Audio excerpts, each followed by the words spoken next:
Hi, students. Thank you for joining another webinar session of Career 360. My name is Mahesh Vaperi. I'm the founder and editor of Career 360. For the last couple of months, we've been getting a lot of questions from study abroad aspirants. And one can understand their problem. Some of them have got admission, but they don't know whether they can reach the country or the university of their choice. Some haven't got admission. They were going through the process and they're wondering whether they should actually apply to study abroad, or is it far better to be studying within the country. And then you also have a set of students who have gone to different countries on student visas but have been turned away because the immigration authorities there did not allow them to enter the country. And it is very understandable because the pandemic that we're seeing right now is of epic proportions. There is no such a thing that's ever happened faced. And from that perspective, the behavior of countries, states, universities, everything is unique in a certain sense because there is no experience to deal with situation. We've also been doing studies within the student community of what they want to do, how they want to go about planning it. The fact is that mobility of students has suffered. There is a recent QS study that's come out, which essentially said that 51% of non-STEM students would prefer to study within the country and not go outside the country. So these were students actually who were earlier planning to study outside of India, but have decided to stay back in India. Very recently, for the first time ever, I have noticed this, by the way, that the National Testing Agency, which is the testing body within the country, which conducts all examinations in the country, has reopened application form, which was closed long back in February, to allow students who were otherwise supposed to go abroad, but could not apply then because their plan was actually to go abroad. And so the application process was restarted all over again to enable those students to apply for colleges within the country. And this has never happened earlier also, mind you, in the sense of reopening the application form has never happened. And our own study within Career 360 also points to a similar thing, that either within the country or outside the country, the mobility of students has suffered. A student within a particular town would prefer to study within the town unless the college that he's about to get admitted to is one of the best colleges around. And I'm sure a similar thing is being enacted all over the world. So what I thought was, instead of me answering, let me get three people who exactly know how international admissions work, how universities react to such situations, and what are universities doing to make themselves welcome for the study abroad aspirants from India or from anywhere else in the world. What the three people that I have, the first person is Miss Renait Stephens. She's the CEO and publisher of StudyUSA.com. Hi, Renait, welcome. Hi, nice to be here this morning. Yeah, and Renait is the CEO and publisher of Study in USA, as I told you, an American campus. Formerly, she's the creative director of Study in the USA. Renait now leads the modern multimedia company with its magazines, websites, and social platforms, reaching millions of international students every year. Renait has received awards from Apex and the Western Publishing Association, along with recognition as a SBA Small Business Person of the Year semi-finalist. She studied at Royal Holloway University of London and graduated from the Evergreen State College. The other expert that I have with me is Carl Anderson. Carl is the Assistant Director, International Students Recruitment, University of Arkansas. Hi, Carl. Welcome. Hello. Good to be here. And the third expert that I have is Denix Averion. He's the Assistant Director, International Admissions, George Mason University, Undergrad Admissions Office. Hi, Denix. Welcome. Thank you for having me. Yeah. Now, the first, what is your initial observation, Renait? Can you just brief us of what exactly is happening as far as welcoming? The study abroad was an important component for most universities internationally, and not just for USA.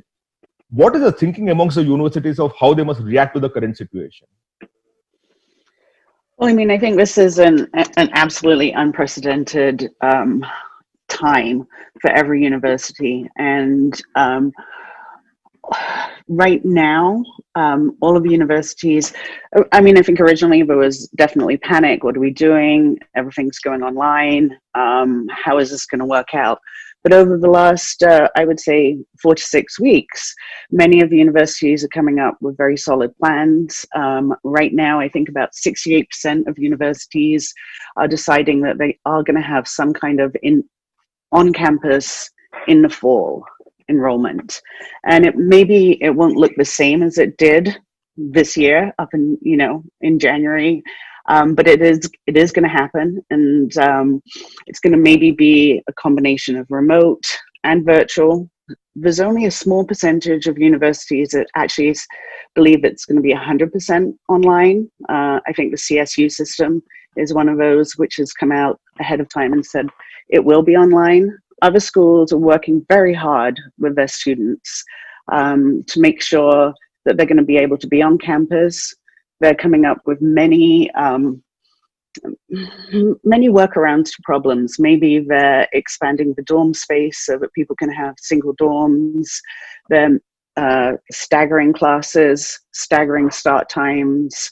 They may have a partial online. I think, the day-to-day life is going to look different, but it's really interesting to see some of those plans that are coming out right now. And I think as we go into June, some of the bigger announcements are coming on how schools intend to really work with children as they start the school in fall, especially the incoming freshmen. Carl, see, one of the questions that is bothering many students within the country is that, like the Indian universities right now, they're under pressure to control the fee, reduce the fee, and for sure give up the dormitory fee that you would have, the hostel fee, and so on and so forth. If the classes were to move online, and maybe it's only for the first 1 year or something like that, would there be any reduction in the cost of education, at least for the semester where it is being delivered online? And how does the dormitory and all those kind of charges work out? I think that that's very much a institution by institution decision that would be made. I know that when the pandemic first started to spread across the U.S. and universities were having to make decisions about moving classes off campus, remotely. There were some institutions that did offer refunds or partial refunds for room and board, for example. I don't know that I'm not aware of any institutions at that point that offered tuition discounts for the remainder of the semester for which classes were moved remotely. There might have been some. I think moving forward into the fall semester, like Renee said, where we're going to see a combination of different scenarios on campus, I think some institutions will probably offer discounts for tuition based upon whether you're doing an on-campus class or working remotely, taking online courses. Not all institutions will probably do that. So again, it's going to be institution by institution, which means, it's going to be important for students to contact the institutions that they're looking at, that they're interested in moving forward, to find out, do you have a policy in place yet regarding this? If not, do you anticipate making a decision in the near future? And if so, when? Because it's a great question. It's going to be up to individual institutions to decide and to make those announcements. Yeah, but slightly extending this question, I understand that because students who already paid, they might not be refunded. But these are students about to come in, isn't it? So wouldn't that be a different, You're talking about students that have already made deposits, for example, exactly. for residence halls and that sort of thing. Yes. Yes, although I still think to an extent it's going to depend upon the individual institution. So, for example, if a student has already committed to a particular institution, has already made their deposit, has already made their deposit for residence halls. If something happens between now and when classes start at that institution in the fall, it's going to be to where a student maybe all of a sudden who was planning to be here in the fall now isn't able to come for whatever reason. Again, it's going to be up to that individual institution to decide, okay, do we refund the housing deposit for that student? Do we change anything regarding tuition? There may be some institutions that have already made that decision, and as students make their admissions decisions and put down their deposits, they may already be, those institutions may already be they already be telling those students, here's our policy for the fall if and when things change. So, again, I really think that's going to be an individual institution decision that students will have to, just continually communicate with their chosen institution to find out what their policy is going to be. I'm sure some will. Yeah. Whether they all will, I don't know, or to what extent, I don't know. Yeah. And I would also add. Yeah. I would also add that, it is definitely a part of the conversation. No university is gonna, they're thinking about their incoming class and what is best for their students specifically. And I wouldn't doubt that, deposit refunds and the like are definitely a part of the conversation that they're having when thinking about what to do for the fall. Yeah. I would agree with that. Yeah. And I was going to add, I'm sorry, I was going to also add, all of the US institutions right now are being incredibly flexible, both with domestic and international students. Oh, and so like Carl and Danik said, it's a conversation with your individual institution, but also going in with the knowledge that all of the admissions directors, all of the schools know that this is not a usual situation, and they're very willing to be flexible, to be understanding, to look at different dates, to look at different options, to look at starting in January instead of in the fall, to deferring certain amounts of time. So there's a lot of flexibility, and everyone's willing to have a conversation. Yeah. I'll also brief you because, all of you represent international universities which are looking at Indians. Or India as a market, or many other markets for that matter. The Indian authorities have stepped in to tell the universities, one, not to increase the fee because these are difficult times and you should not increase the fee. That's the first thing they said. Two, they also said that please don't insist that the children must pay right away. Give them some time to pay post the lockdown and not immediately, because people don't have money in their hands unless they go back to the office and start earning. That then there is definitely a hit on the cash flows, so to say. So the universities have been told not to ask for the fee till the classes start all over again. So they've not asked for reduction in fee. They obviously asked for the hostel fee not to be collected, but they did not instruct the reduction. But this is a guideline, mind you. This is a guideline. It is not a law. This is a guideline. But most universities seem to be following that. And to that extent, the students expect that the fee would not be increased, the hostel fee would not be charged, and the money can be paid when the colleges actually start. These are three things, which is a set of expectations in student mind at this point in time.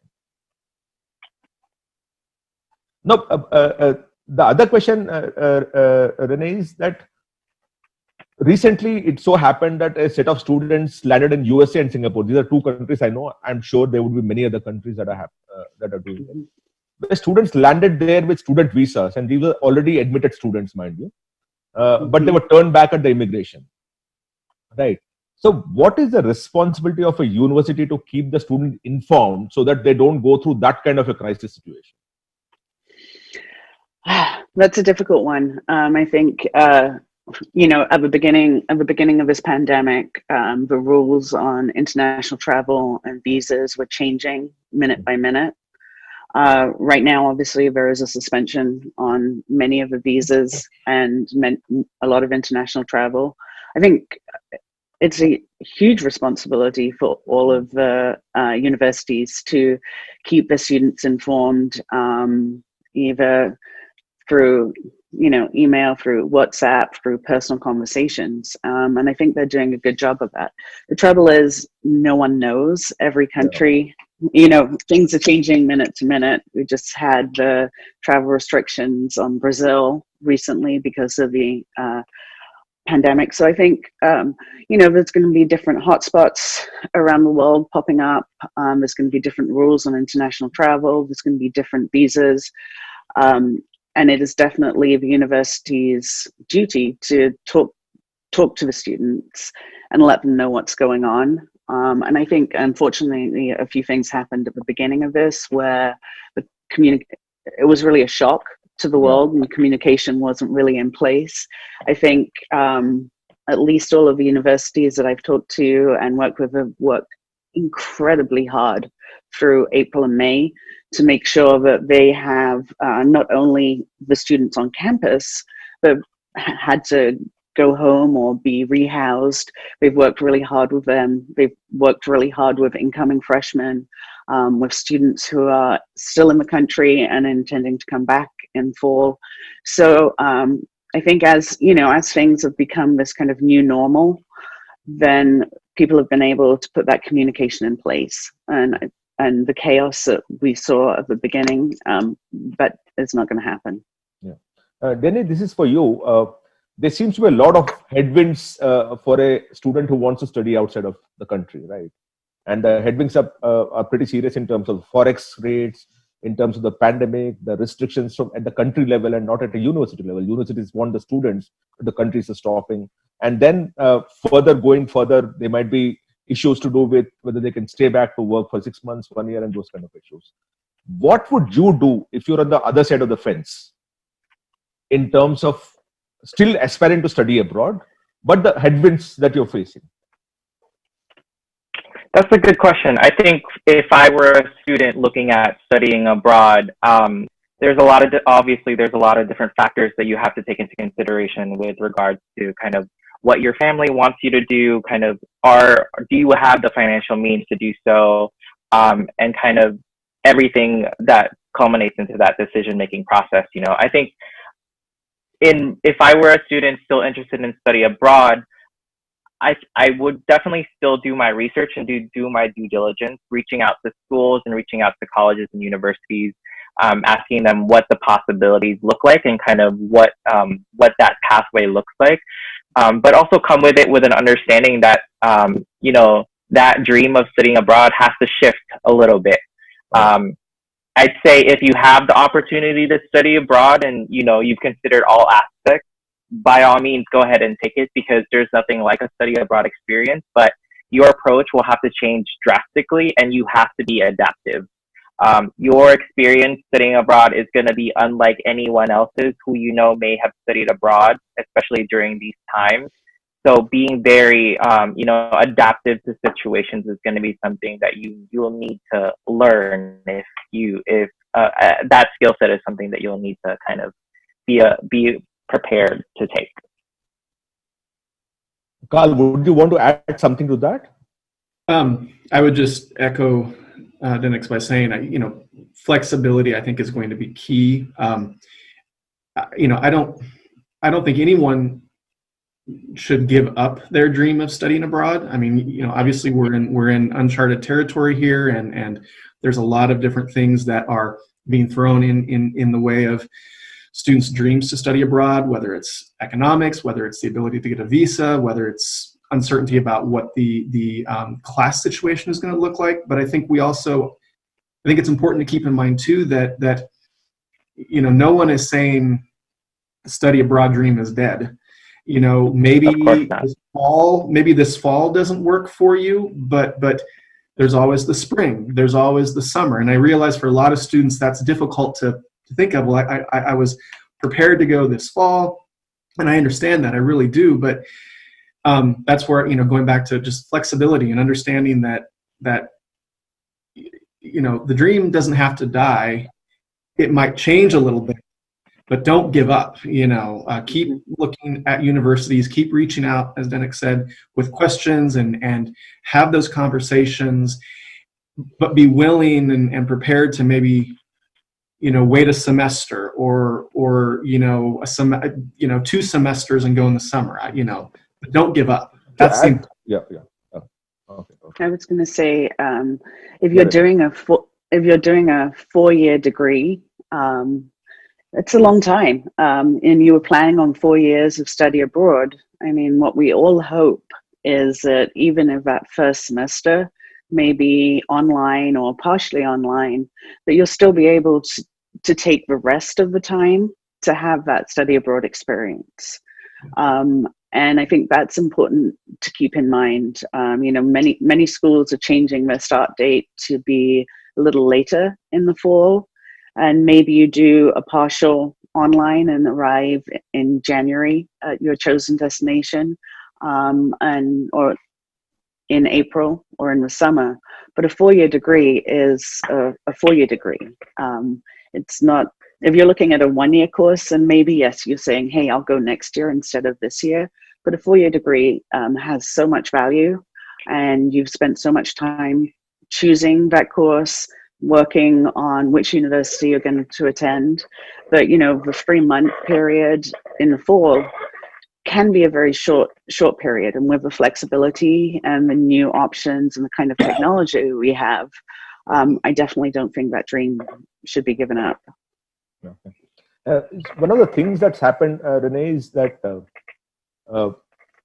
many Indian students, you know, there's a lot of mis-selling that happens in study abroad space, and we all know that. May not be for USA, but for many other countries, there's a lot of mis-selling that happens. I've also heard from good people from USA, you know, education people who are completely entrenched to the education system. Recently, I was listening to Scott Galloway, who also predicted a very dire situation there. Mm-hmm. In India and maybe outside of India, you actually have the bottom 20% universities or institutions falling apart. And that's a distinct possibility as we see. How does a student go about selecting an institution that ensures that he's selecting an institution that is going to stay? I'm sorry, I missed the very last part of it. You broke up. Yeah. So how does a student go about selecting an institution which is reasonably certain is not one of those 15-20% institutions that might just not stay around for some time? Well, I mean, I think, the basic thing is research. The student has to research. You know, whenever you're looking to study abroad, you have to start early. You have to take a look at, you know, what your career goals are, where do you want to live, where do you want to study, and then you have to start actually researching the universities that fit that model. There are, you know, almost 4,000 universities and colleges in the US. There's some really reputable sources of information that you can go to. Education USA offices around the world.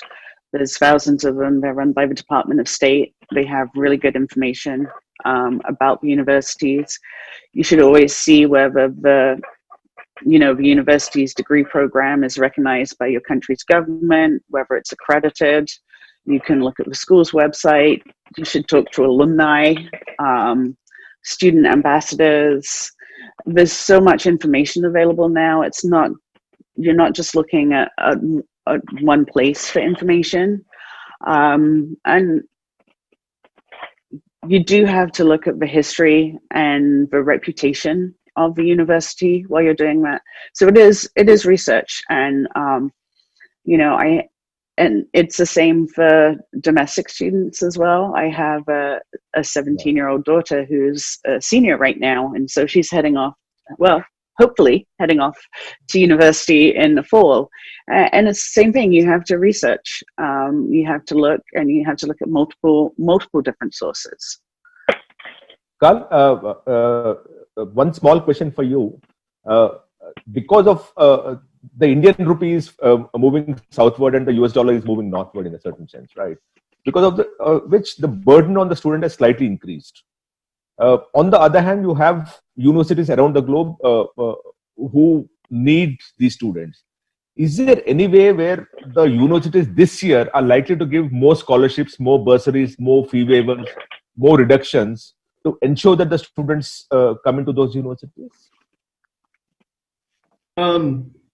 Some might. The thing to keep in mind with a lot of scholarships is that there tend to be very sort of strict guidelines about how those scholarships can be awarded and in what amounts. And, you know, if those scholarships are coming from, for example, university endowments, there may be limits on how many can be awarded. And so to an extent, when you're talking about traditional scholarships, those may not change as much. I mean, they may change with university's economic, situation, who knows, but in terms of the numbers, like increasing, I would guess probably not. I don't think you'll see scholarship numbers increasing.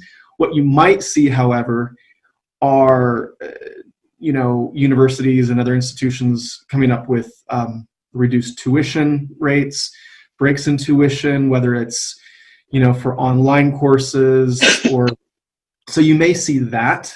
In fact, I wouldn't be surprised if again, it's going to depend upon the institution, but I wouldn't be surprised if you see some sort of tuition breaks or financial incentives for students, both international and domestic for that matter.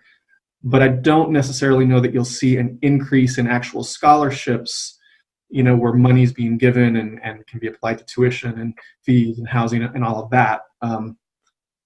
Just because of, what I said earlier about how those are structured and where they come from.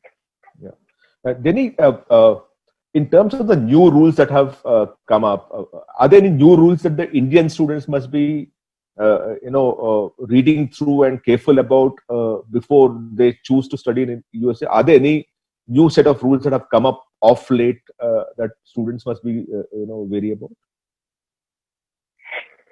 That is a good question. As far as rules and regulations, I think the approach that a lot of universities are using and should be using are how do I make this student experience the most optimal, or how do we make it the traditional experience for students? So a lot of the changes in terms of rules and regulations are going to come from the university side. How do we keep students safe and healthy while they're studying on campus, should campuses open?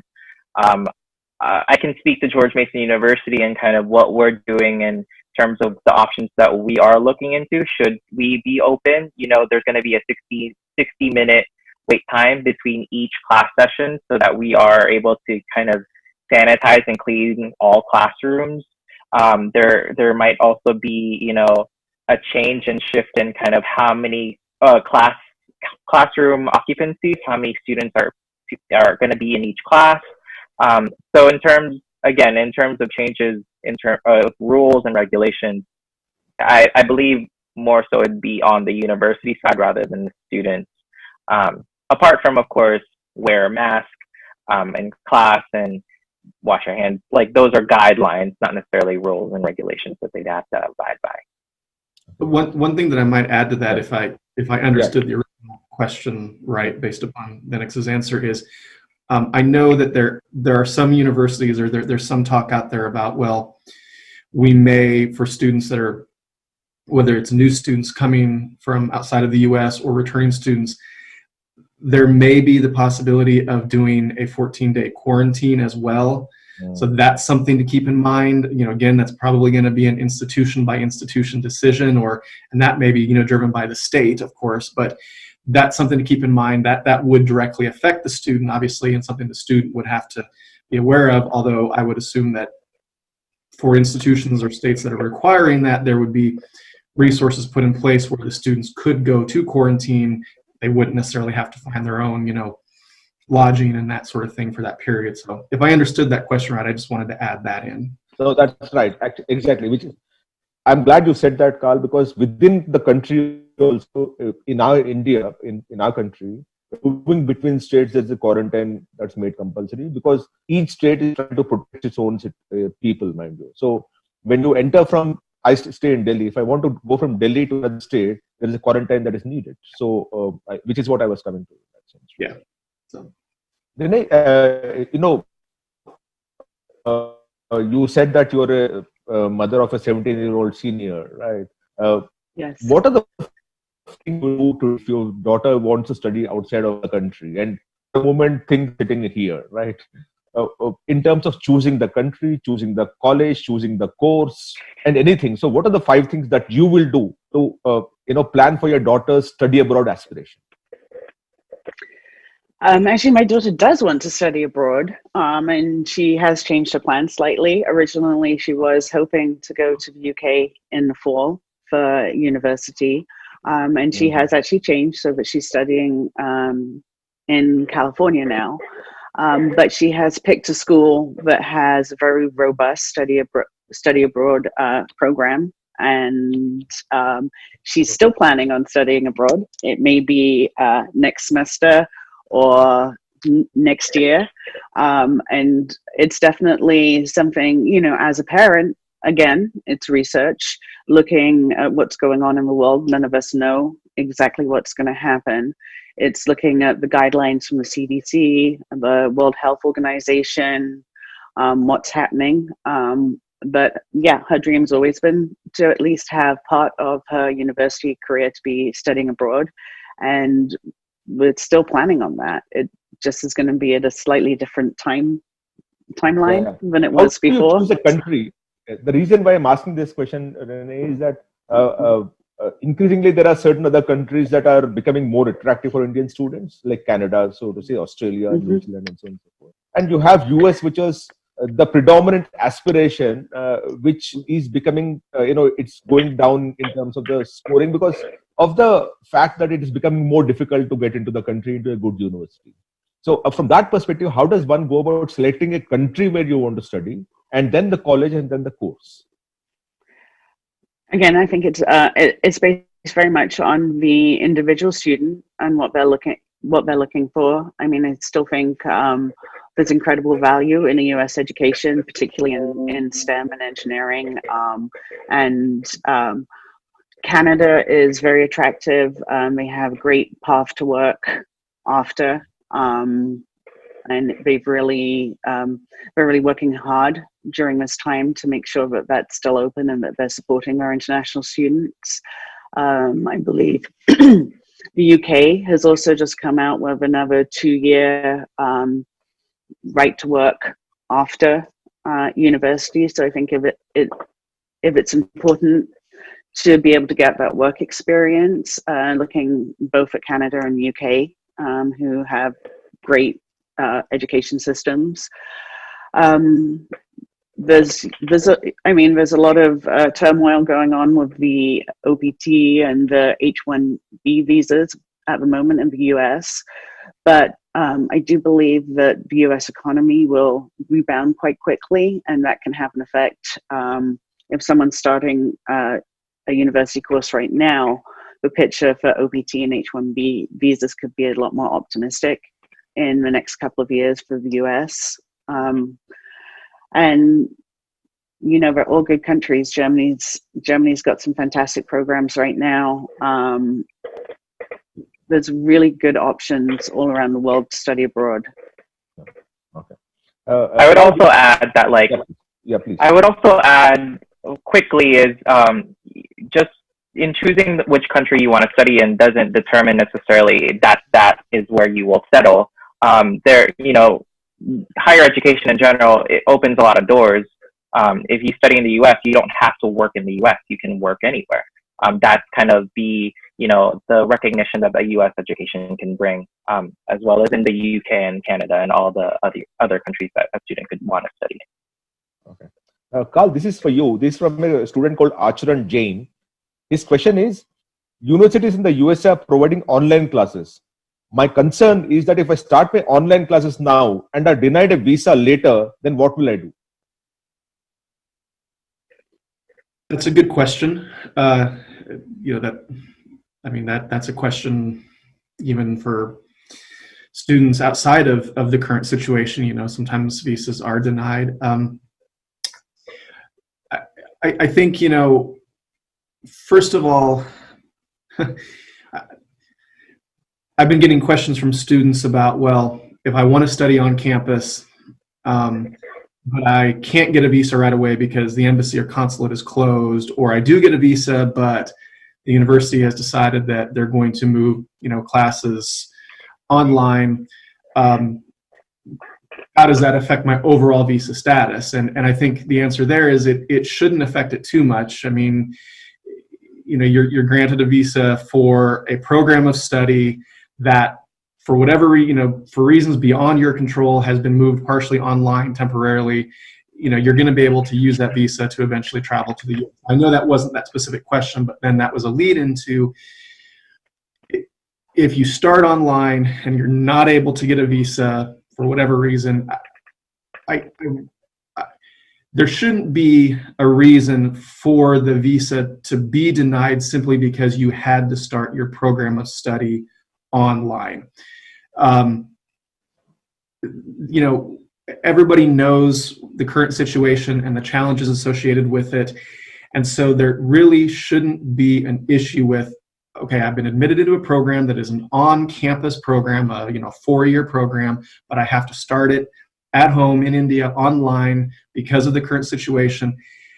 When that consulate opens up, or when you have the opportunity to finally travel to your institution in the US to study on campus, there really shouldn't be any reason that that visa should be denied.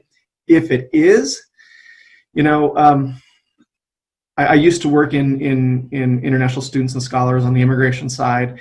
I always told students, try to get the information that you can from the consulate as to why was it denied, and then reschedule and go back to interview again. That is an option that you have. Just because you're denied once doesn't mean you can't go back and interview again. But do you think that because you've already done the program online, you have a leg up in terms of getting the visa slightly more easier than others? Maybe. Individual consulates and embassies and the people doing the interviews, it's hard to, they're all individuals and they all are going to be looking at, and considering things based upon their own filter. I would like to think that if a student is admitted into a university, they've been granted an I-20, but they have to start that program online, and they go through a semester, they make good grades, they stay in status, based upon what they would have to do if they were on campus. Yes, I think that I would like to believe that would strengthen their chances of being issued a visa. Obviously, I don't know for 100% fact. I think true, you gave the best answer that is possible in this circumstances. So thank you. Denny, this is for you. This is from Prachi Naresh. His question is, I got admission in a US university because of COVID-19 effect. Will the joining date be extended, or do I need to again apply for universities for December intake? It depends on the actual university that they applied to and kind of what their plans of the fall start of the semester. Certainly, our universities. It goes back to Carl's answer to the previous question, as it's based on the individual institution itself and kind of what their policies look like. I would say with some certainty that potentially the school in itself has plans for him or her to be able to study, to defer their admission, or for the next semester, or have a late start. It really depends on the university itself. Is that what your university is doing? At this time, my university, we are still, looking at all of the different options that we have. Certainly, I do want to also state that it's not just the university that has to make that decision. There's other decisions that have to be made on the state level of the government and the federal level of the government in order for us to make an informed decision on what we're going to do. But yes, it's certainly something that we are discussing, and a late start is one of those options that we have. Carl, whenever we are responding, I understand the uncertainties to do with the government. So we'll take that as a given while dealing with it, because, if we factor in the government, then there is no answer that is an answer, right? Because everything is uncertain and everything is hanging out there. Right? Correct. Right. This is a question from Apurva Jain. It is similar to what earlier the question was. What will happen to students who are a part of a cancelled study abroad program? Will they gain entry to the next semester? Do they get emergency housing in campus, late admission to classes on campus when they come to the next session? Was that for you, Carl? For Carl. I'm sorry, can you repeat that once more? What will happen to students who are a part of a cancelled study abroad program? Will they gain entry to the next semester automatically? Do they get emergency housing on campus and so on and so forth because they've been denied the earlier semester? So is there any favorable treatment or preferential treatment for those students? So again, it's a bit, I sound a bit like a broken record. It's going to depend upon the institution, but generally speaking, if somebody applies into a university and is admitted, and if for whatever reason, their program is canceled, or they can't, make it to campus, or they decide not to go, they're more than likely going to be able to defer for at least one semester, maybe an entire year, and then just be able to come at that next start date, and then of course at that point they would go through the same process of lining up housing on campus, going through that process of selecting a residence hall, etc., or if they're living off campus, finding an apartment. So yes, I mean, there's going to be options available for students that aren't able to make it to start their program on time, or if that program is canceled, there's going to be options. I mean, I know at my university, at the University of Arkansas, we're allowing students to defer, because we know that a lot of them may not be able to make it for the fall semester.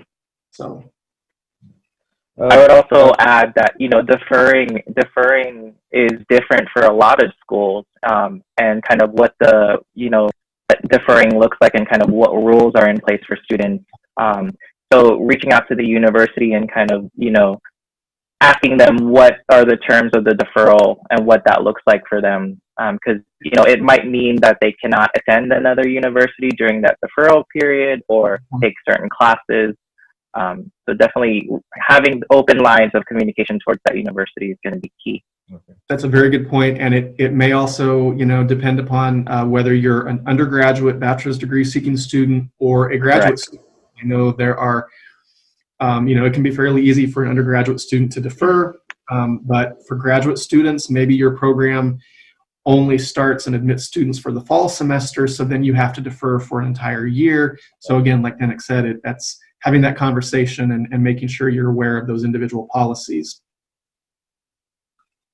Renait, do you notice or do you see a possibility that all the terms of admission that a student got, including a scholarship or a fee waiver or any of those things, can be rescinded because of what universities are facing right now?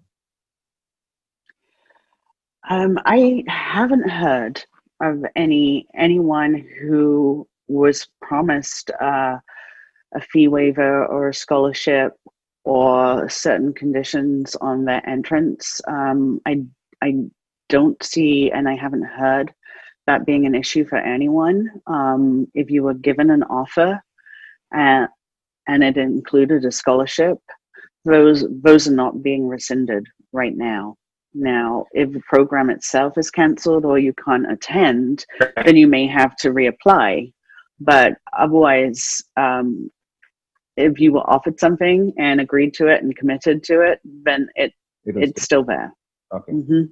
And Renait, much of the Indian students, when they study in USA, also it would have to be some really extenuating circumstances. Exactly. No, because in India, what's happened is, Renait, I'll just inform you, a lot of force majeure clauses are being used, right? Because it's an extreme situation. So anything that you want to do, you can do under the umbrella of Corona, right? Because this is something that no one has seen or experienced, and it's an extreme situation in any which ways. We are in uncharted territory, so to say. So from that perspective, quite a few commercial transactions, I'm not saying these transactions, are being questioned, and the earlier promises are being rescinded. And it's also so happened, by the way, that campus placement offers have been rescinded. That's a fact. That there were placements that were companies took students from the campus, and now they're being rescinded, citing Corona, and basically essentially saying that we no longer need you because we no longer have the demand that we projected we will have, right?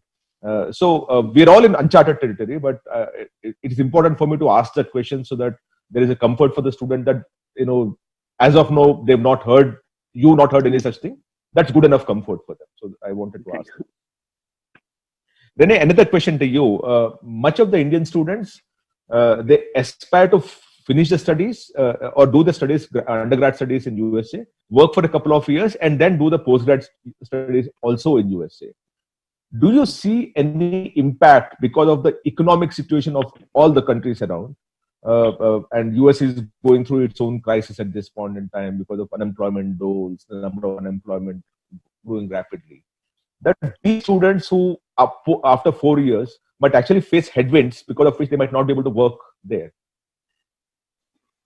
I'm sorry, I lost, unfortunately, the sound is breaking up a little bit, and I lost the end of the question there. I'll repeat this question. Do you see that, many of the Indian students, they want to study for undergrad for 4 years, then work for a couple of years, and then do the post-graduation?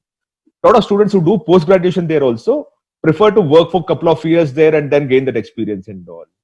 And we all know that all countries are going through an economic crisis that's never been foreseen and never been experienced, right?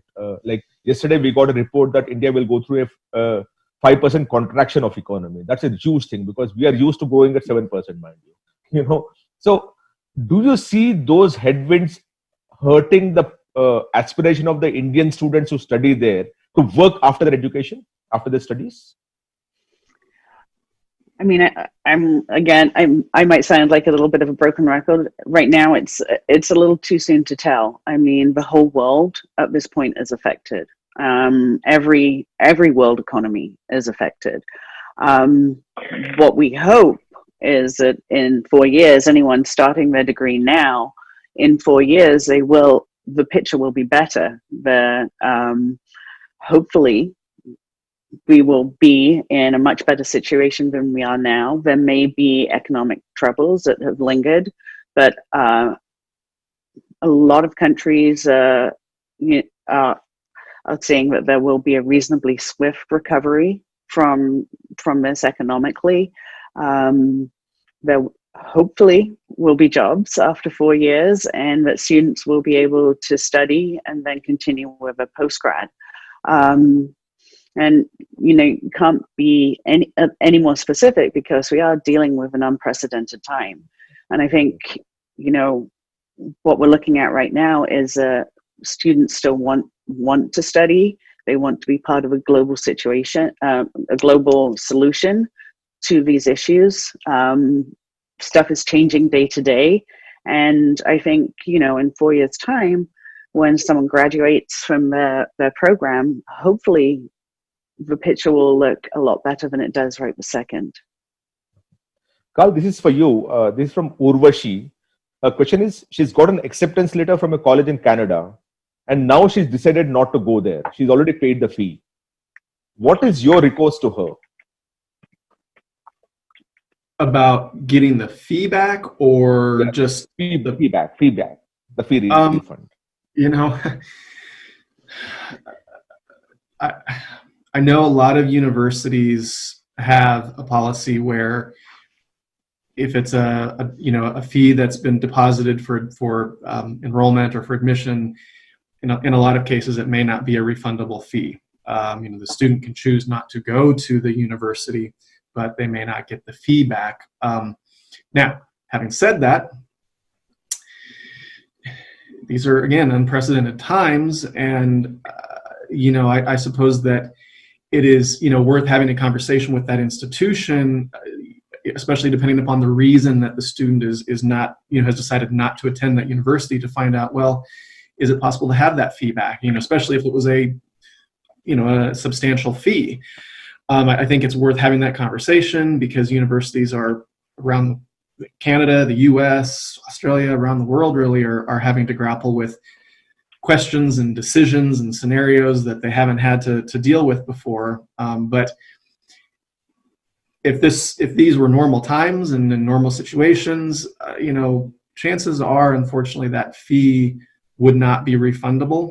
So that is something to keep in mind moving forward, whether it's now or in a year or 2 years, just as a point, keep that in mind, that some of these fees that you pay to hold your spot or application fees, et cetera, they're likely not going to be refundable. However, again, right now in this current situation, I would encourage you to ask, to have that conversation, because there may be options and policies that would allow that. I don't know. Then a supplementary question to what I asked Carl, and this is coming from a student called Akash Day. His question is, what if the situation worsens and we are not able to travel from our country? Will we be expected to take online classes through? If so, will the tuition fee be modified? So what we're talking of is an extension of the current crisis, and the classes continuing to be online for a longer period than what we anticipated. Would there be a rethink on the kind of fee that has to be charged? Was that question for I would Dennis certainly or hope. That's for Denny. Yeah. Sorry. I would certainly hope that it is a part of the conversation that universities are having with their leadership, whether or not, will there be tuition discounts and will there be tuition differences with regards to online classes being taken? And yeah, I wouldn't discount that conversation not happen. I think it's very likely that, there will be some sort of discounts. If it's not in tuition, then within the student fees that students are, expected to pay if the situation was different. So I would expect some sort of discounts or tuition discounts to be made should we go online. Renait, this is for you. This is coming from Pranika. Her question is, my plan was to study liberal arts in New York. I'm thinking to postpone my admission and not to cancel my plan of studying abroad. Is it the right decision? I mean, obviously that's a very, very, very personal decision. And I think kind of going back to something I said previously, if you're planning on a 4-year degree, I think you can keep your dream of studying abroad alive. Most universities in the US right now are planning on having some kind of in-person in the fall, and they're fully expecting that by the time January 2021 comes around, that their students will be back on campus. Now, it may look different. There may, like Denik said earlier, there may be smaller classes. You may have a single dormitory instead of a triple. It's going to look slightly different. And obviously, thinking about location and whether you are and your parents are comfortable with you traveling to somewhere like New York or one of the larger cities in the US right now, that's all going to have to be taken into consideration. But I think if it's been your dream to study liberal arts in New York for a long time, and you've done research and you've looked at everything, then that's a very good possibility. And I think that January 2021, even if you defer that first semester, is going to look like a great time to still come. Carl, but it has to be your personal decision. Yeah, that is a given. Carl, this is for you. This coming from Tejas Gupta. As the current situation, I think it would be difficult to get a visa and complete all other formalities. Should I wait till the next session or join any university in India? So forget about the India part of it. Do you think it is a wise decision at this point in time to defer the decision, not cancel the decision, but defer the decision for the next year or next session rather? So going back to what Renee said, first of all, about, if you're talking about an undergraduate student who's, interested in a 4-year program, yes, absolutely. Especially if this is something that you've been planning for and counting on, and this is a dream that you've had, absolutely. If you've been admitted and you have the option of deferring, which you will, absolutely. Defer, come back in the spring or, whenever you defer to, absolutely. The question about starting at an Indian university, again, if I'm reading into the question correctly, I talk with students a lot who say, well, I want to start my program of study at home and then transfer over. Some do that outside of this, current situation just because it's cheaper, et cetera, et cetera. that becomes, you know, a very personal decision. I mean, it is certainly possible to do that in most universities. I mean, speaking about the University of Arkansas, you know, that student could certainly start at home and then transfer in. So if it's a situation, and I'm trying not to make this answer too long, but if it's a situation where a student has applied, has been admitted into a 4-year program, and they have to defer their start date in the US, but they're concerned about, well, I just want to start studying now so that I don't feel like I'm wasting my time, then yeah, you know, if you can get into a university in India for a semester, take classes, absolutely you can do that and then transfer in. Or if you just want to wait, if you can find a job and work and save money and then transfer in and start your program from the very beginning at your US institution, that's fine too.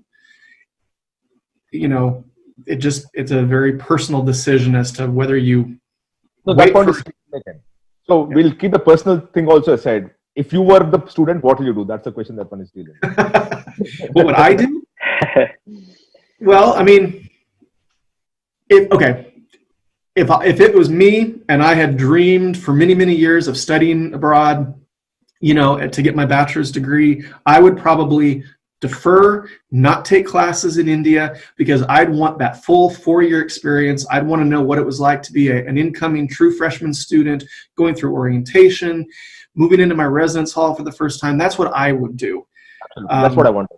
That's what I wanted to hear from you. Because see, these are all dreams, and you know, at this point in time, unlike any other student batch, this set of students are facing something that they did not prepare for, and everything seems to be coming crashing around them, and we need to hold them to that extent, right? I understand that everything is uncertain. Everything that we say is with a caveat at certain at the government level, at the state level. That's what I would do. That's what I would do, because I'd want that full experience, everything that came with it. And if I knew that was an option for me and I could do that, that's what I would do.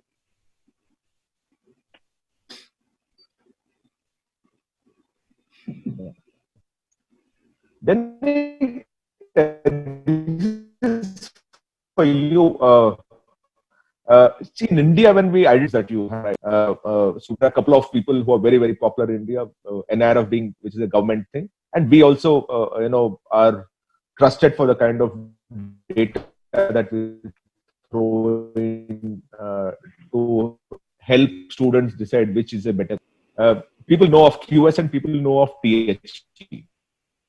What do students within USA do in terms of choosing the ranks? What are the kind of rankings that you have? I also know the US News of the World, which is very popular out there. At one point in time, FT used to have, but that is only for post-graduation. So would you telling us what is the list of rankings that you have which students in USA trust? Is that for anyone in particular, or? It's for Denny, or you can take it, Carl. You decide. Oh, it doesn't matter. Dennis. You're breaking up a bit, and I missed the question. By all means, Carl, you can take it from here, and then I can add in. Well, so I sometimes joke with prospective students, and I say, especially for undergraduate students, you know, there are so many different rankings for U.S. colleges and universities. I mean, best bathroom on campus, best. I mean, I kid a little bit, but the thing is there are so many different rankings that if you're a graduate student, I always say, look at your individual program rankings. You're no different. Just to add here, you're no different. In India, we have about 45 ranks. Okay. So that's good to know. What is it that you would recommend to the students saying these are credible enough for you to deal with it? You know, I think that the U.S. News and World Report is probably one of the, you know, the most credible rankings within the U.S. I mean, obviously there's the QS rankings if you're wanting to look at, you know, the really global universities and their rankings. So QS, but if you're looking at the U.S. And you're wanting to get a good feel for, you know, again, there's 4,000 universities and colleges in the U.S. I would look at the U.S. News and World Report listings. Because I think that's going to be the most reliable and most comprehensive. But again, I just want to add too that, you know, if you go to school and you put the time in and the effort in and you take advantage of the resources that are available to you and you work hard, to an extent, it really doesn't matter where you go to school in the U.S. I mean, obviously you want an accredited school, but if you take advantage of the opportunity given to you and the resources that institution has, and you work hard and you get involved, you're going to come out with a quality degree, with a quality education that's going to put you in a position where you can go and get jobs in the US or around the world. So I understand rankings are important. You need to look at them, but as you're having conversations with individual universities that you're looking at, pay attention to what they tell you as well. Pay attention to the resources that they have. Pay attention to the programs that they have, to the opportunities that they have, because that's important as well. I'll just add to what Carl said. If you're wanting to study in USA, for me, US News of the World is the best ranking for me, followed by, you can deal with QS and THA along with them. But just ensure that you look at the US News of the World, because the data that you have there is brilliant. And the college compass that they have, which essentially helps you decide. And two, if you want real data, one is the ranks, but you want real data, College Board is the best thing around. So yeah, that's true. Absolutely. Denny, I don't know whether you can hear me now. I'll shoot a question to you. Hopefully you will take this one. This is from Shrey Chandra. His question is, many international universities are starting to teach online. If I study through online, what happens to my placement process?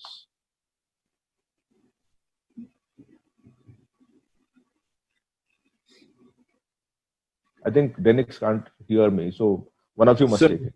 Yeah, so I can speak to that a little bit. If you're admitted into a university, again, as a 4-year bachelor's degree seeking student, and you have to start the program online, again, if I'm understanding the question correctly, it shouldn't have any impact on your placement. You're just having to start your program online, and then whenever you move to the physical campus, whether it's later that semester or later the next semester, you'll have the opportunity to presumably live on campus and just kind of seamlessly integrate back into the campus environment. It shouldn't affect your placement at all if you have to start online versus on campus. Renait, as a publisher of studyusa.com, what are the positives and negatives of studying outside of the country and studying within the country? Would you have any broad sense of it? Well, I mean, I think studying abroad, there's so many advantages to studying abroad. I mean, the first thing is you're seeing the world, you're becoming integrated into a new culture. You can hone your language skills. There's new career opportunities. You get an opportunity to innovate, become a global citizen, and just the education itself. I was an international student myself, and what I learned from, I studied in the UK, and then I came over and studied in the US, and just the expansion in your perception of the world, meeting people from all different walks of life everywhere. And you can take that back to your country, you can take it to your career. I really don't think there are very many negatives to studying abroad for anyone, anywhere. Dennis, can you hear me now? Yes, I can. Oh, you can hear me. Oh, good. Dennis, there is this perception that there is a differentiation or a different approach for a STEM student versus a non-STEM student as far as studying abroad is concerned. Would you mind elaborating on the STEM versus non-STEM when they want to study abroad?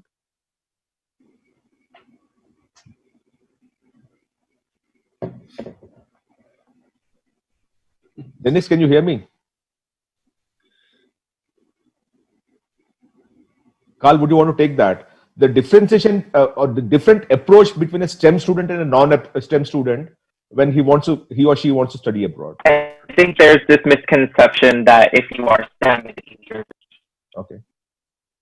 I think for We can't hear him. I think Carl, you must take it. Location will be very important. You have to look for things. Dennis, you're breaking. So for the time being, Carl, take this question, please. So I think the approach is different in that, you know, if you're a STEM student looking to apply into a university, you're to an extent at least going to be looking at a different set of circumstances on campus. So for example, if you're a chemistry student or an engineering student wanting to study in the US, you're probably going to be paying more attention to research facilities, maybe even research opportunities. You know, some universities have opportunities for undergraduate research, for example.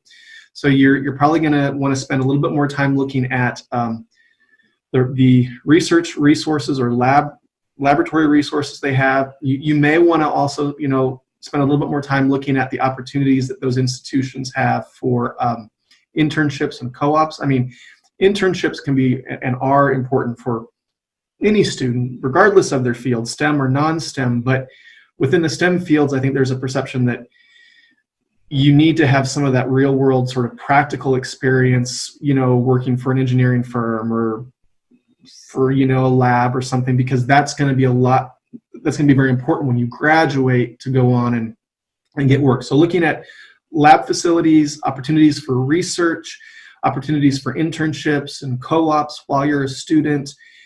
And then that might also then, you know, impact also looking at location. You know, if you're interested in working for particular types of companies or types of industries, you know, you might look at institutions that are located in areas where those industries have offices. So versus, you know, non-STEM, yeah, you still want to look for opportunities for internships and you want to look at those sorts of things. But, you know, if you're, and this is not to, I'm not trying to pit one discipline against another, but if you want to come in, for example, and study history, well, you're not going to be worried about lab space because you're not going to be doing lab work, you know. So. And Renee, you know, an extension of that question, is there a different approach when you deal with undergrad student versus postgrad student in terms of how they must go about selecting universities? I'm very sorry. You keep breaking up, and I got the first part of the question, but not the last part. What should be the approach for a student? Is there a difference in the approach between an undergrad student and postgrad student when he or she is selecting a university? I would say absolutely. I mean, if you're an undergrad student, there is a lot more flexibility, and yes, you may have to look at, particularly for STEM, laboratory facilities, location, internships, etc. But when you're a postgrad student, at that point you are much more specialized. So you're going to be looking at the individual courses and what's available to study there, and particularly the research opportunities and maybe who you want to work with. So it's a very different process, and partially because an undergraduate, particularly in the US, can have a pretty wide variety of courses that you're able to take and some flexibility there. Whereas when you're in postgrad, you're really honing in on what you want to do, and you're looking for very, very specific information. Okay. And funding, you know, funding is a consideration too, because as undergraduate students, you've got, again, sort of traditional scholarship opportunities. Perhaps as graduate students, you're probably going to be looking more at, you know, GA positions. And even within the graduate level, you know, oftentimes master's programs, some master's programs may have a lot more GA funding available than others, whereas at a PhD level, a doctorate level, you know, virtually all programs are probably going to have some sort of a GA position for you, you know, for their students. So funding is also a difference between undergrad and grad, and things to look at, you know, what type of funding is being offered to you as a graduate student. Okay. I think we've come to the end of the session. Closing comments from each of you. The subject now we're talking of is to go or not to go. So if each of you can take 30 seconds to a minute to tell the student what you think should the student be doing at this point in time. Dennis, you can start. We can start with you if you don't mind. I think it's a very personal decision. Right now, there's a lot of uncertainty in the world, and I know Indian students, they want certainty. They want answers right away. And I think Indian students have the power and control to kind of do what they want to do with regards to how they want to, approach study abroad. They could certainly wait. I think that's one of the things that I would certainly, contemplate doing, is waiting it out and seeing if there's more certainty with regards to my admission. How about you, Renee?